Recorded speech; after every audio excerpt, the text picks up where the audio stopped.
Well, good morning, everyone. Good morning. Thank you, Dennis. It was kind of interesting to me when we were in class this morning because there was a few things that were said then, and even when Wayne was having some things to say, it's interesting as you're going to provide something yourself, how some of those things tie in to what you're going to talk about. Dennis had presented on a slide up there that one of the things that had tied in, and that is we have this this thing where we can see things and have pleasure in it, how you can feel things, how you can taste things, and I'm not sure, and hear things. We had a little problem with the slide order there, I think it was we were discussing, and I forget what the fifth one was. But the thing of those senses reminds me, and how I want to tie it into the talk that I have here today is Adam. When you think of Adam and you think of the very first day of his existence, think about those very same subjects that we just mentioned and how he sensed what he sensed. Let's keep that in mind as we go through this. So my talk today is about the awakening in regard to Adam specifically and Eve, and it's our conscience. And it's our free will that we're given in that conscience.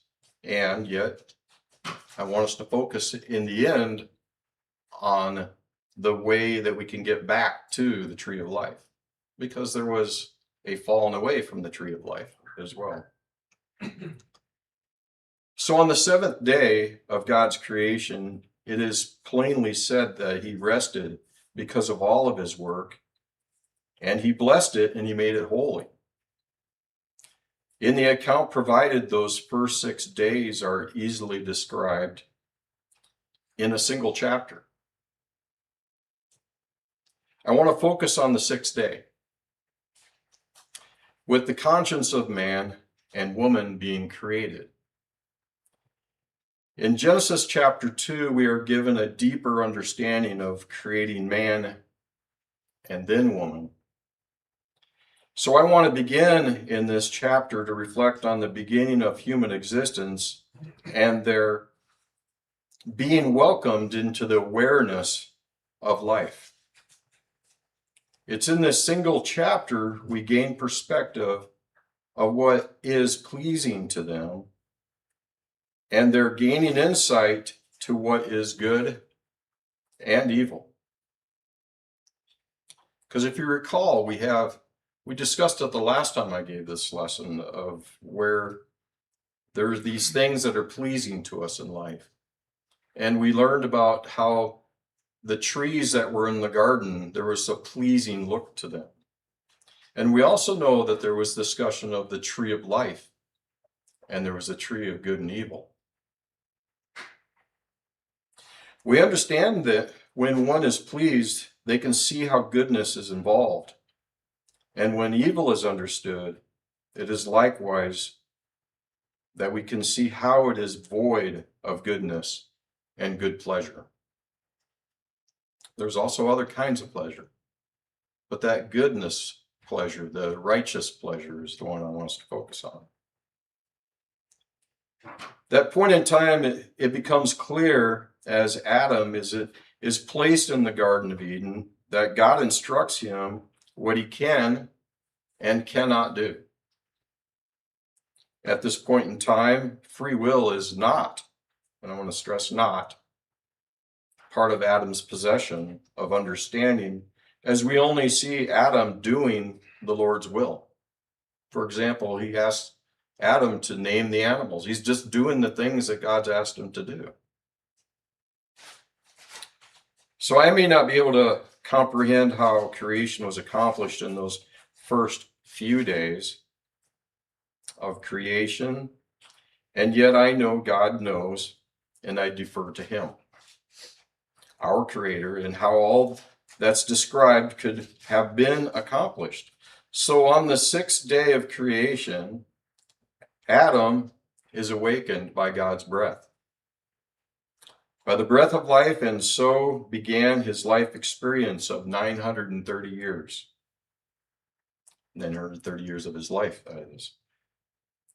But on that sixth day, Adam's first day, on the sixth day of creation, began Adam's awakening. He understood instructions given to him, and he did as he was asked, like that of providing names. Yet, tied in this event, God clearly states in verse 18, "It is not good for the man to be alone. I will make a suitable helper for him." And in conjunction with this, I feel Adam himself starts becoming aware he is different than the rest of the living creation. He is given a sense of being created and yet set apart from other living creatures. In earlier scripture, we see God commanded other living creatures to be fruitful and multiply. And yet, I believe it became clear to Adam, he was deemed a male, and noted other living creatures also were male, and yet they each had an accompanying female. I'm sure you can figure it out yourself. We could distinguish one from another. So I expect he realized he was lacking that suitable helper, and so it was that God placed Adam into a deep sleep and drew from his body what became the beginning and awakening of Eve. Just imagine yourself being there. We talked about those five senses earlier. You've been awakened into this world. That first breath of life came into Adam.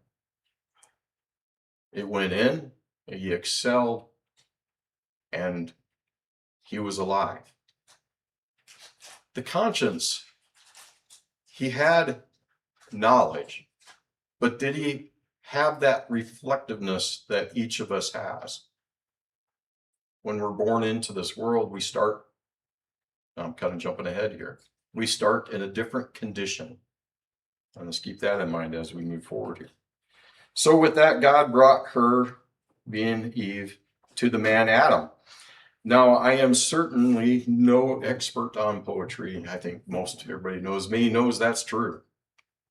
Yet I just learned that the first poem that's known to man is from Adam, and it's as seen in Genesis chapter 2, verse 23.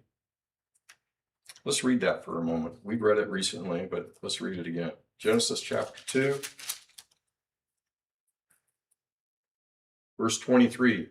The man said, "This is now bone of my bones and flesh of my flesh. She shall be called woman, for she was taken out of man." With poetry, I've learned its intent shifts from the general explanation. In understanding, rather to explain feelings and the way words are said, accompanied by pauses of our thoughts, expressed in words. So when we see Adam's words here, these words may be thought of as a reflection of joy, and are not only his first words introduced to mankind, his first words, the first uttered words that we've ever can read of anything on him. His first words being introduced to mankind, but also as being the first words uttered by mankind. So it is notable that he spoke with emphasis, essentially saying, "Look, world, my helper is here. My helper is a she and is a woman, and she is physically from me." The scripture goes on to say they will be united, becoming one flesh and becoming parents, and they had no shame. You think about the fact that Adam was told to do chores in the world of that very first day. How long that day really lasts, it's a day of that time. We'll leave it to God.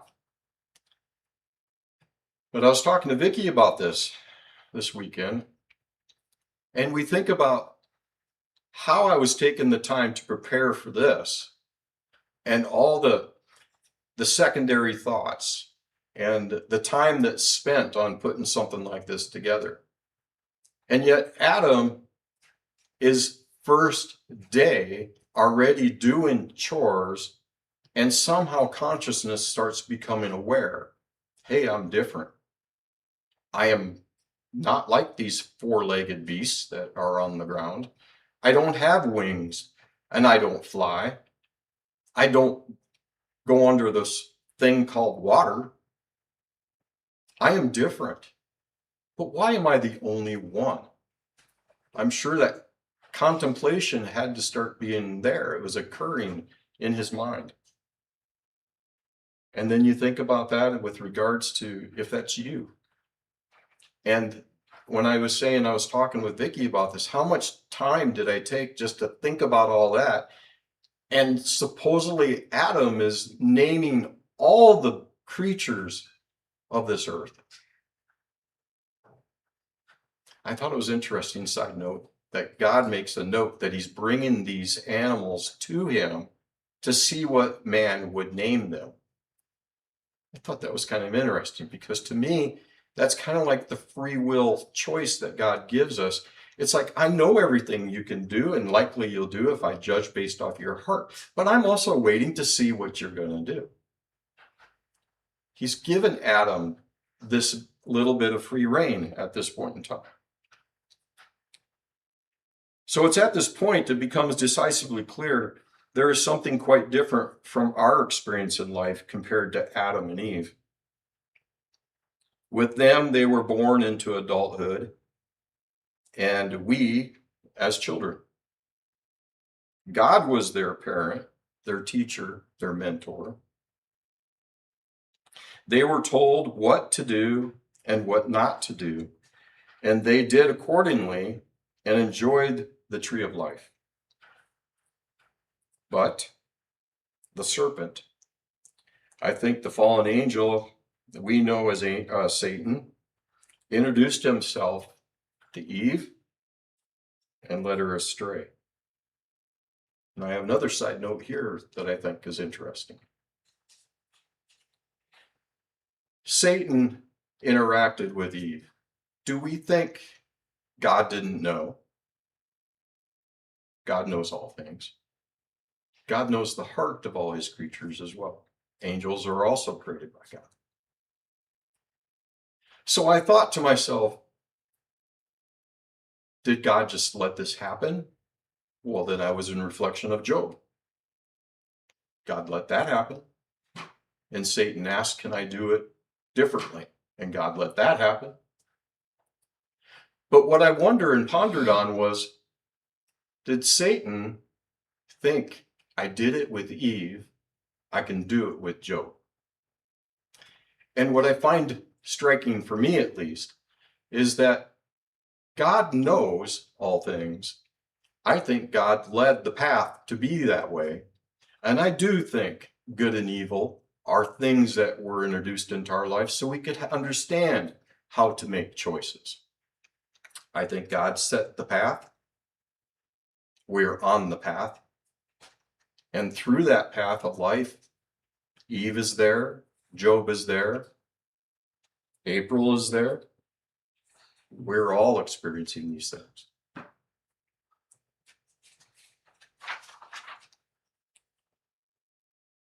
So regarding Adam and Eve, so they both faltered and were expelled from the garden, no longer having access to the tree of life. And yet, even though they were cast out and their lifespans were limited, in this earthly realm, it is still clear they had opportunity to make their choice if they would like to taste again, once again, of the tree of life.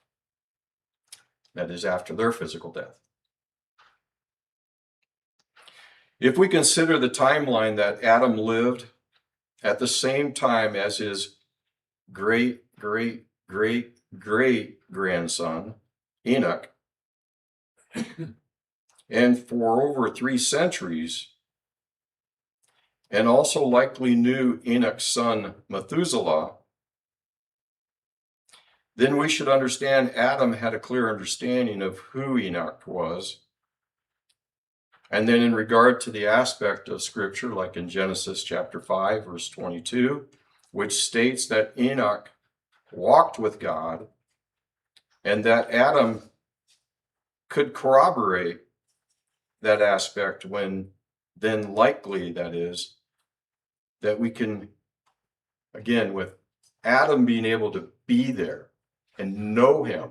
Adam lived the 930 years. In Genesis chapter 5, you can follow it through. And if you just trust the genealogy the way that it is, it's like it says here, there's a good chance he knew the individuals that we're referring to here.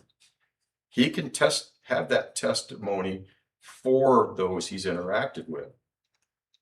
And so again, Adam could corroborate that aspect that Enoch did walk with God. And then we can likely assume Enoch could have been taught and mentored by none other than Adam. Kind of interesting to think about. I never thought about it that way before.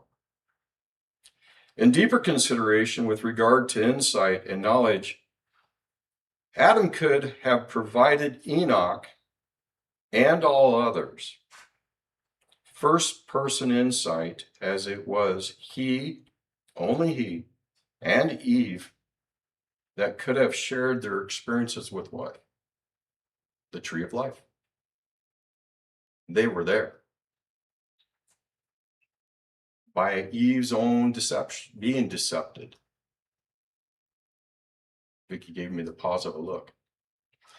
By Eve being decepted, she then became a deceptor. And Adam, to the failings of taking that guidance and still be at fault as well. They know what it's like. They were there. You all know what it's like because you are here right now. You can share this moment in time with those that are not here. And Adam and Eve could share for hundreds of years with those that were then also brought into this world that very same taste of the tree of life and what it meant and what was lost and how to reobtain. So when we meet someone with life experience and they give of themselves truthfully, you can see it in them. Then it becomes evident that they can be very influential in aiding us through our life. And in some cases, it might be that your influence of living how you live might not be because of, say, your mom or your dad or a good friend in the church, but maybe it was because they knew somebody older than them and they passed along. And your confidence relies on a generation of people you did not know. And hence why we can have confidence in having that strength and faith of what we see in the scriptures themselves. So in consideration of others' failures by their own actions, we should not forget with our great liberty of making choices that we too have opportunity to return to God and to dwell with him in heaven with the tree of life. If you would, let's turn together and look in Revelations chapter 2, and then we're going to turn to chapter 22 in a moment as well. So in Revelations chapter 2,